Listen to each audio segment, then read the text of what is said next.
அனைத்து ஆசிரியர்களுக்கும் இனிய காலை வணக்கம். பிடி பிஆர்டி எக்ஸாம் 2024 தமிழ் எலிஜிபிலிட்டி டெஸ்ட்டுக்கான ஒரு 50 முக்கிய வினாவிடைகள் நம்ம இந்த வீடியோவில் டீட்டெயிலாக பார்க்கலாம். செயலாற்றும் திறன் உடையவரையும் செய்ய வேண்டிய செயலையும் செய்வதற்குரிய காலத்தையும் ஆராய்ந்து அச்செயலை நிறைவேற்ற வேண்டும். காலத்தையும். தாதுகு சாலைதோறும் செண்பக காடுதோறும் இப்பாடல் வரியில் தாதுகு என்பதன் பொருள் யாது? தாதுகு அப்படின்னா மகரந்தம். சாகித்ய அகாதமி விருது பெற்ற கண்ணதாசனின் நூல் எது? சேரமான் காதலி. கிண்கிணி கொத்து, இதெல்லாம் நம்மளுக்கு ஈஸியாக. கிண்கிணி அப்படிங்கிறது காலில் அணிவது. அடுத்து அரைநான் அப்படிங்கிறது இடையில் அணிவது. இதை வச்சு நம்ம ஈஸியாக கண்டுபிடிச்சிக்கலாம். குண்டலம் அப்படிங்கிறது பார்த்தோன்னா காதில் அணிவது தான் குண்டலம். இப்போ நம்ம சூழின்னு சொல்லுவாங்கள்ல, அது தலையில் அணிவது சூழி. தலையில் அணிவது சூழி. குண்டலம் அப்படிங்கிறது காதில் அணிவது. அரைநான் இடையில் அணிவது. கிண்கிணி காலில் அணிவது.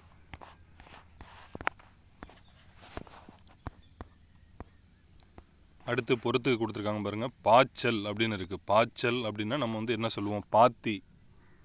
வரத்துக்காரன் அப்படின்னா புதியவன். வரத்துக்காரன்னா புதிய வரவுன்னு சொல்லுவோம்ல, புதியவன். மகுளி அப்படின்னா சோற்றுக்கஞ்சி. மகுளின்னா சோற்றுக்கஞ்சி. பதனம் அப்படின்னா கவனமாக. பதனம் நம்ம சொல்லுவோம்ல நார்மலாக, பதனம் சொல்லுவோம்ல, பதனமா அப்படிங்கிறது கவனமாக. இதெல்லாம் முக்கியமானதை நீங்கள் ஈஸியாக நம்ம பார்த்துக்கிட்டா கூட பொறுத்துக்கையில் உங்களுக்கு ஏதாவது ஒன்று நம்ம பொருத்திப்படுத்த கூட ஈஸியாக கண்டுபிடிச்சிடலாம். பொருந்தாத சொல்லை கண்டறிக தமிழ்நாடு. பொருந்தாத சொல்லை கண்டறிய கர்நாடகம், கேரளா, ஆந்திரா. இது மூணு ஒரு இதில் வரும். இலங்கை அது தனியாக. இலங்கை தான் பொருந்தாத சொல். அடுத்து இலக்கண குறிப்பு கேட்டிருக்காங்க. வா அப்படிங்கிறதுக்கு வேர் சொல் நம்ம சொல்லுவோம். இப்போ வந்தான் அப்படின்னா நம்ம வேர் சொல் என்ன சொல்லுவோம்? வான் தானே சொல்லுவோம். அப்போ வா அப்படிங்கிற வார்த்தை என்னது? வேர் சொல். அது ஒரு வார்த்தை வந்தான், அதுக்கூட வேர் சொல் கேட்டாங்கன்னா வான்னு சொல்லுவோம். அப்போ வாங்கிறது வேர் சொல். குழந்தை வந்தது, அது என்னது? ஒரு எழுவாய் தொடர். ஒரு முடிவு பெற்றுங்கள். அதாவது குழந்தை வந்தது, எழுவாய் தொடர். அடுத்து வந்த குழந்தை, வந்த ஆ வந்திருக்கு பாருங்க. ஆ வந்தால் பெயரெச்ச தொடர் நம்ம ஏற்கனவே சொல்லியிருக்கோம். அடுத்து குழந்தையே வா. குழந்தையே வா அப்படின்னால என்ன சொல்லுவோம்? விழித்தொடர் நம்ம சொல்லுவோம். அந்த குழந்தையே வான விழித்தொடர்.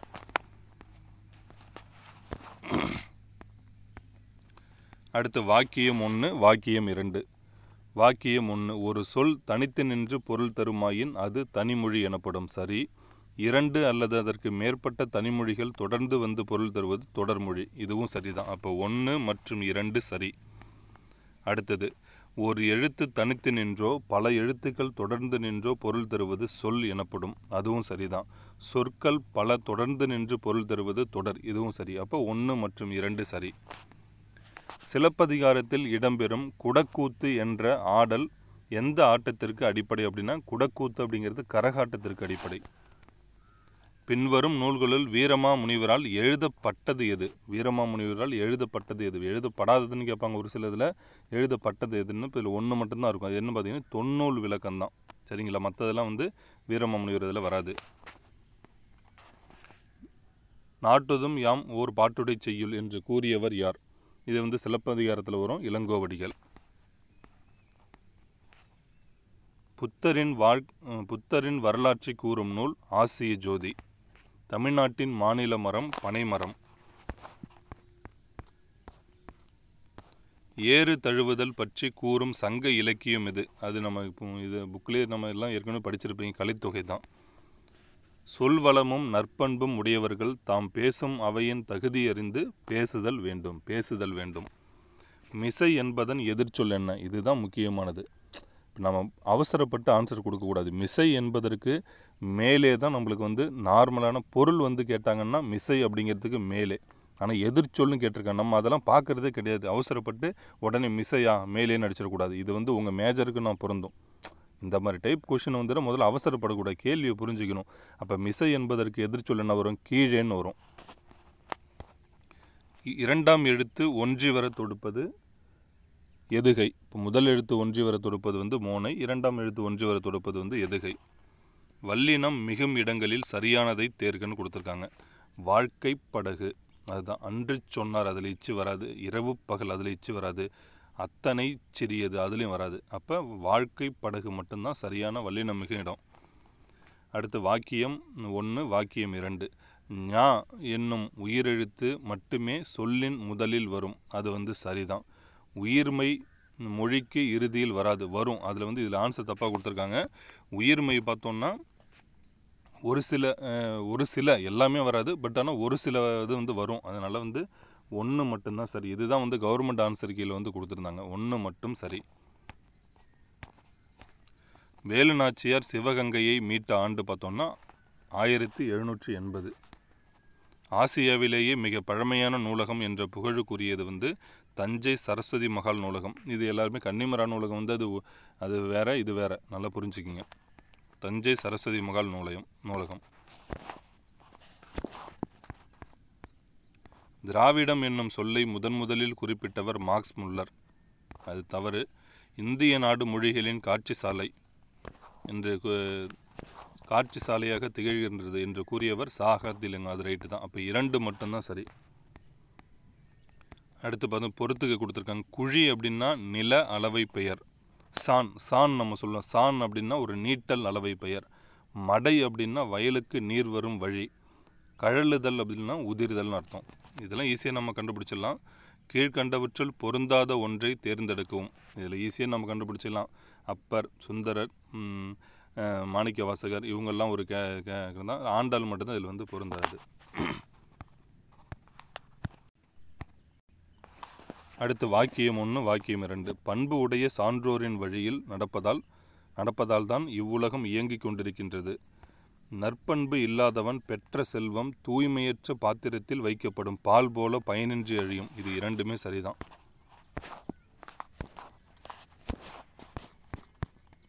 முதுமை கூட்டல் மொழி என்பதனை சேர்த்தெழுத கிடைக்கும் சொல் முதுமொழி.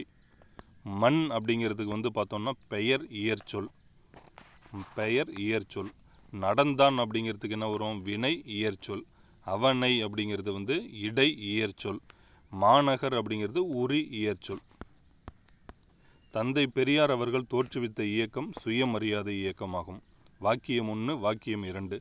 புத்தரும் அவரின் தம்மமும் என்ற புத்தகம் அம்பேத்கர் படைப்புகளில் ஒன்று. அவர் மறைவுக்கு பின் 1957ஆம் ஆண்டு அப்புத்தகம் வெளியானது. 2மே சரிதான். அனைத்துண்ணி என்னும் சொல்லை பிரித்து எழுத கிடைப்பது அனைத்து கூட்டல் உண்ணி. வாக்கியம் 1. ஏழைகளின் ஊட்டி என்று அழைக்கப்படுவது ஏற்காடு. சரி. தமிழகத்திலேயே மஞ்சள் சந்தை திண்டுக்கல்லில் தான் நடைபெறுகின்றது. அது வந்து தவறு. அப்போ 1 மட்டும் சரி. காமராசர் காலத்தில் தொடங்கப்பட்ட மதிய உணவு திட்டம் எம்ஜி ராமச்சந்திரன் காலத்தில் விரிவுபடுத்தப்பட்டு எவ்வாறு அழைக்கப்பட்டது? சத்துணவு திட்டம். தமிழ் வீடு தூது 268 கன்னிகளை கொண்டுள்ளது. சரி. வாயில் இலக்கியம் என்று அழைக்கப்படும் நூல் தமிழ் வீடு தூது. அதுவும் சரிதான். அப்போ 1 மற்றும் 2 சரி. உணவு எனப்படுவது நிலத்துடன் நீரும் ஆகுமென புறநானூறு கூறுகின்றது. உணவெனப்படுவது நிலத்துடன் நீரும் ஆகுமென. அடிகள் நீரே அருளுக என்று இளங்கோவடிகளிடம் கூறியவர் யார் அப்படின்னா சீத்தலை சாத்தனார் தான். யாரை பார்த்து சொன்னாங்கன்னு ஒரு சில டைம் கேட்பாங்க. இளங்கோவடிகளை பார்த்து சொன்னது. கீழடி என்னும் இடத்தில் நடத்தப்பட்ட அகழாய்வில் கிடைத்த தொன்மையான பொருட்கள் சுமார் எத்தனை ஆண்டுகளுக்கு முற்பட்டவை? 2300 ஆண்டுகள்.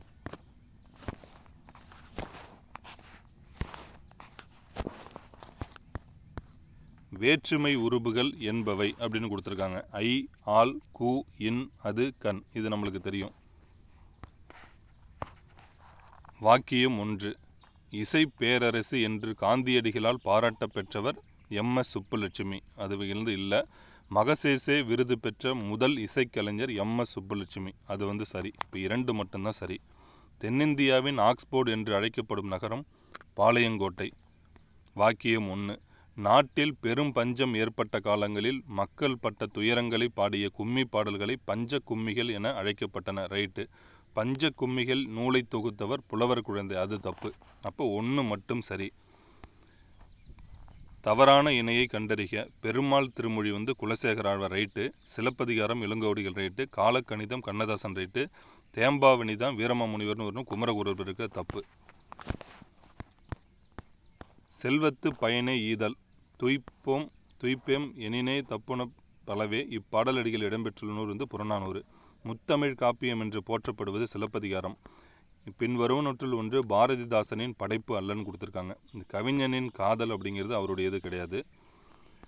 சரியான வரிசையை தேர்ந்தெடுத்தது. கடல், க, கா, கி, கி, குக்கு. அதை பார்த்து கண்டுபிடிச்சேன். கடல், காக்கை, கிழக்கு, கீற்று, குருவி, கூந்தல். செம்மொழி மாநாடு 2010 கோவையில் நடைபெற்றது. மக்கள் வாழ்க்கையில் மாற்றம் உண்டானால் ஒழிய நாடு முன்னேற முடியாது என்று ஆணித்தரமாக கூறியவர் அம்பேத்கர். அயோத்திதாசர். அடுத்த வினா பாருங்க. பொலம் அப்படிங்கிறது, பொலம் அப்படின்னா அழகு, மதியம் அப்படின்னா நிலவு, முருகு அப்படின்னா தேன், மறை அப்படின்னா தாமரை. மறைன்னா தாமரை, முருகுன்னா தேன், பொலம் அப்படின்னா அழகு, பொலம். அடுத்த வினா. மலாலா அப்படிங்கிறது கரும்பலகை யுத்தம். மலாலா அப்படிங்கிறது கரும்பலகை யுத்தம். நட்பு காலம் அப்படிங்கிறது கவிஞர் அறிவுமதி. ஆகாயத்துக்கு அடுத்த வீடு. ஆகாயத்துக்கு அடுத்த வீடு அது எல்லாருக்குமே தெரிஞ்சிருக்கும், மு மேத்தான்னு. இந்த சிற்பியின் மகள், அதை வச்சு நம்ம அதுவும் அதை வச்சு கண்டுபிடிக்கலாம். சிற்பியின் மகளுக்கு வந்து நம்ம பூவண்ணன். மலாலா, அதை வச்சு மலாலாவும் அந்த 2 இதை வச்சு பொருத்தி பார்த்தா ஓரளவு ஆன்சர் கண்டுபிடிக்கிற மாதிரி தான் இருக்குது. இந்த ஞாபகம் வச்சுங்க. மலாலா அப்படிங்கிறது வந்து கரும்பலகை யுத்தம். நட்பு காலம் அப்படிங்கிறது கவிஞர் அறிவுமதி. ஆகாயத்துக்கு அடுத்த வீடு மு மேத்தா. சிற்பியின் மகள் வந்து பூவண்ணன். அனைவருக்கும் மிக்க நன்றி.